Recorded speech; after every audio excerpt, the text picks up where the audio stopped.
walking down this road of mine, this road that I call home. So am I wrong for thinking that we could be something for real?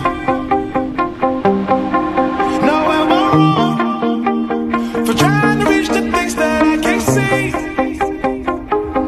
But that's just how I feel. That's just how I feel. That's just how I feel. Hello friends! Finally, Ate Liz made it to Boracay! White sand, clear waters, and good vibes all around. Come and join me as we explore this island paradise. Island hopping, first day. Yes, for our day 1, we jumped straight into adventure. Island hopping was our first stop. So tara't puntahan natin etong mga gandang gems ng Boracay. Isa na nga dyan ang Coral Garden. At hindi talaga naging boring ang aming trip dahil meron kaming napaka-fan na tour guide na si Sir Jesse. Okay, let's go to our itinerary. The most exciting part!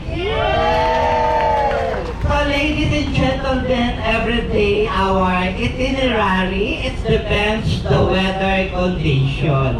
And that is for our, yes, very good children, for our safety. Kung saan tayo mabuhay ng matagal, doon tayo. So our first destination this morning, we're going to Coral Garden. And that is for our snorkeling. So the gear is already provided. That is free. Yes, ang saya kasi provided na yung gear at 100 pesos lang ang babayaran nyo. Alright. Mga nag-jacket, mag-ipit. Nag-jacket, ipit nyo. At ayan na nga, isinimulan na naming bumaba sa boat para lumangoy at mag-enjoy sa aming snorkeling activity.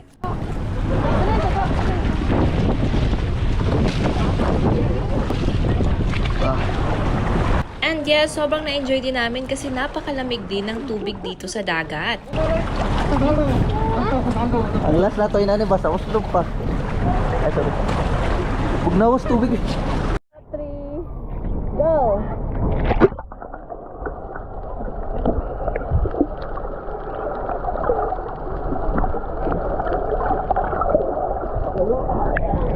Lalong mo din eh. At kita nyo naman ang mukha ko dyan na para na rin akong isda. Pero laking gulat ko nang dumating si kuya at nagbebenta ng buko. O di ba wala kang takas kahit nasa gitna ka ng dagat ay mapapabili ka talaga ng buko ni kuya. Bata isa. Ay paano iinom?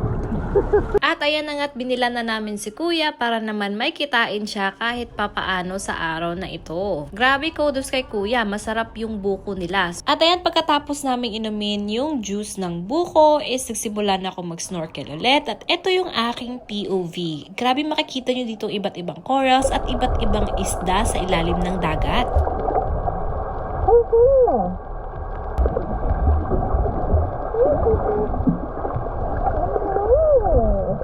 Sobrang na-miss ko tong gawin. Iba pala talaga yung feeling kapag matry mo siya ulit. Meron something therapeutic yung mararamdaman mo. And now for our next destination is pupuntahan na namin ang isa sa sikat na gem dito, which is the Crystal Cove. And along the way, obviously, you can see na malakas-lakas na yung alon dito, guys. At kita nyo naman, nag-e-enjoy pa yung mga tao dito. Akala mo naman talaga hindi malamig yung tubig, guys. Pinagtatawanan nila kami.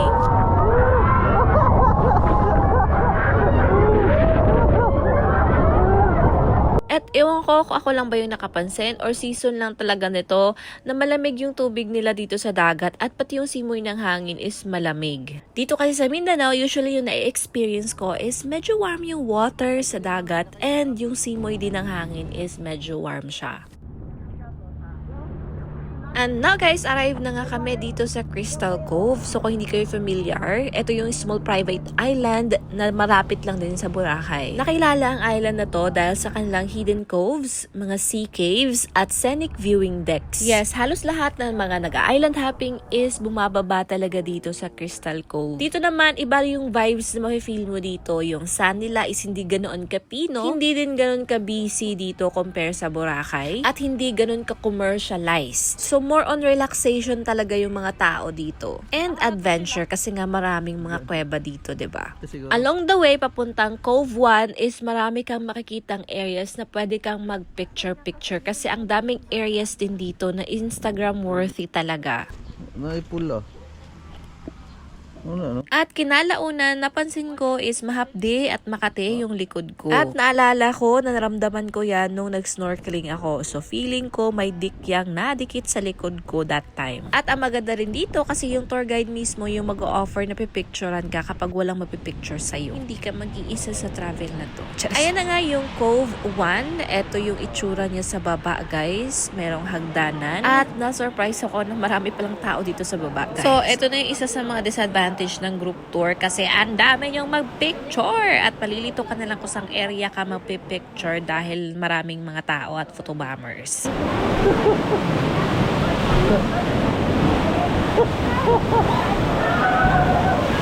Mami, dyan ka mami. Bigyan kita.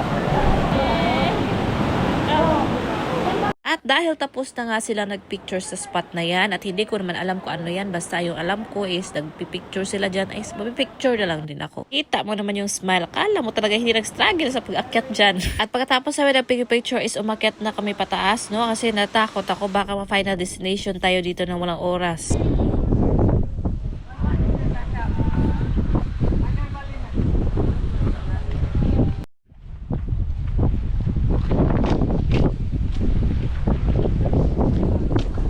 At ayan, papunta na kami sa Cove 2 at ang bilis ng lakad ko, no? Kasi mainit masyado dito, guys. Kahit malamig yung hangin, mainit naman siya. Dito rin na area na to ang sinabi kong Instagram worthy talaga, guys. Ang daming area dito na pwede kayo mag-picture-picture.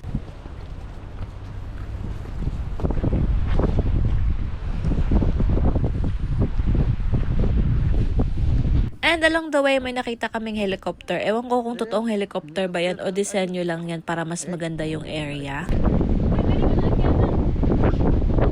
Oh. Wala ba? At dito ko lang na-realize na medyo malayo pala yung Cove 2, no? At medyo nagsisi ako kung bakit ako pupunta doon. Pero dahil curious man tayo, pupuntahan pa rin natin ang Cove 2, guys. Ayan yung view along the way. Grabe, ang ganda. Mapaparelax ka talaga while walking papuntang Cove 2.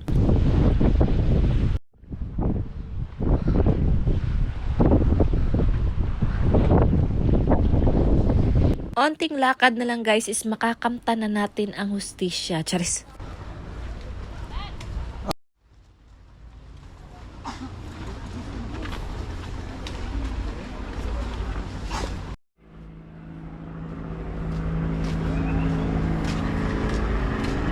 At ayan na nga, bumaba na kami kasi andyan na finally yung Cove 2. Grabe, ang ganda ng dagat dito. Turquoise water. At as usual, may mga nagpipicture na rin dito. Masaya ako kasi meron din palang tour guide dito na magpipicture sa'yo kung ikaw lang mag-isa. Ang babait ng mga tao dito, guys. Yun talaga isa sa napansin ko talaga. Ito na yung Cove.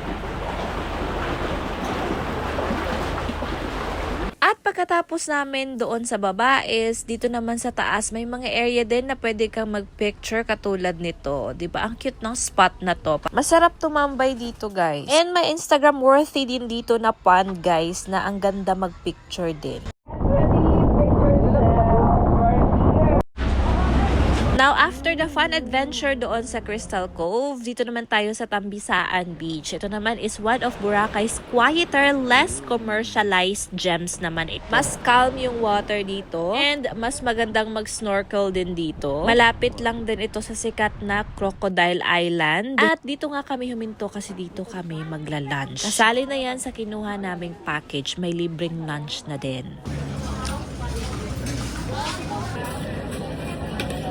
Ano ko dito speaker ko.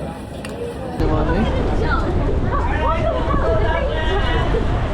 At yang nakikita nyo is our last destination, which is the Puka Shell Beach. Ang ganda dito, guys. Tingnan tayo doon sa Thank you.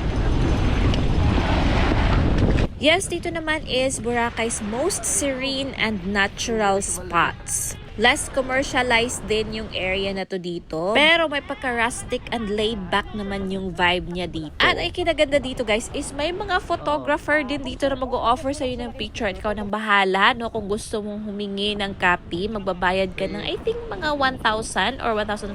Depende kung ilang copies yung gusto mo. At kung gusto mo may hard copy, mas mahal yun. At dito din sa Puka Shell Beach guys is medyo harsh yung waves dito. Sabi nga nila may nalunod na rin daw dito kaya mag-iingat talaga kayo dito. So after namin nag-picture-picture at mag-relax doon is ayan na, pauwi na kami, pabalik na kami sa Station 1. At ayan yung view along the way. Makikita dyan yung mga mahal na mga resort. Tapos na ang tour. Balik na sa hotel.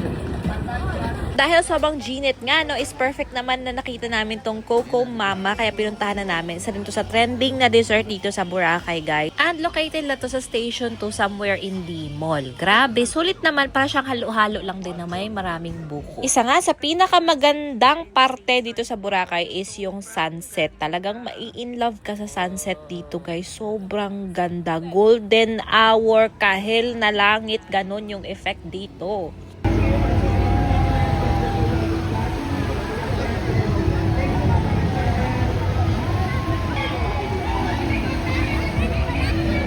At sobrang na-impress ako kasi yung 6:30 nila dito is ganito pa yung itsura. And of course, kapag gabi naman, hindi ka rin mababagot, no? Kasi ang dami namang restaurants dito na pwede mong puntahan. May mga resto din na may mga live band, may mga nagba-fire dance. So, free mo lang silang makikita as you scroll, no, around Station 1 to Station 3. At dahil nagutom na nga kami sa kakalakad, ayan, sakto namang nakita namin itong Henan buffet dinner nila. So, umavail na rin kami. And yes, nasusulitan naman kami sa kanilang promo, no, na 799 kasi sobrang daming pagkapiliang food, Filipino dish man yan or kahit ano, na sobrang sasarap din. And ang nagustuhan ko sa kanila is more on Filipino dish talaga sila. So kung mahilig ka sa mga pagkaing Pinoy, talagang ma-enjoy mo itong mga pagkain dito sa Henan. And pati yung mga dessert nila, panghimaga, salad, lahat walang tapon, lahat masasarap. Pati yung mga kakanin nila, lahat is masarap. Kaya talagang walang diet na nangyayari sa amin sa mga oras na ito kasi tinry namin lahat.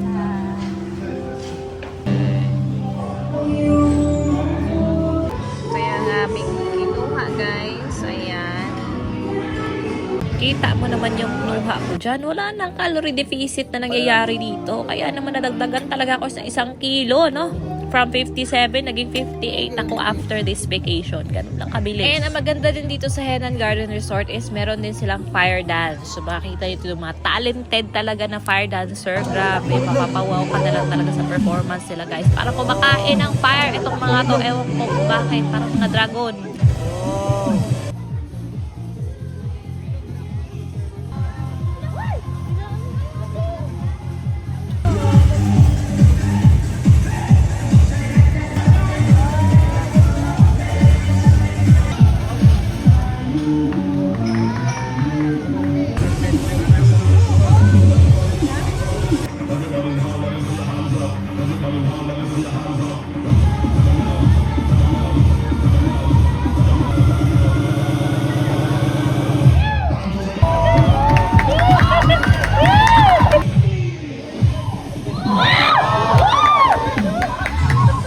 Na pagkatapos namin mabusog sa food, sa fire dance, ay naglakad-lakad kami, guys, para naman mababurn naman namin ng onte yung mga kinain namin. So ayan, as we scroll, nakita namin dito ang daming mga gandang bilihin, pasalubong, mga murang bags, murang wallets. Perfect talaga dito bumili, guys, kasi sobrang daming pagkapilian, lalo na sa isang store na nakita namin na sobrang mura na mga binibenta nila compare sa mga ibang stores. At ito nga, ang Rakim. Ayan, I don't know if I pronounce it right. Pero sa Station 2 siya. Ang daming murang binibenta niya compare sa ibang stores, guys. And yes, that ends our day 1 mini vlog. Ang daming ganap. Day 1 pa lang, sobrang na-enjoy na kami. So, marami pa kaming gagawin for the next days. Kaya if you want to know more about our journey here in Boracay as first timer, don't forget to like and follow for more.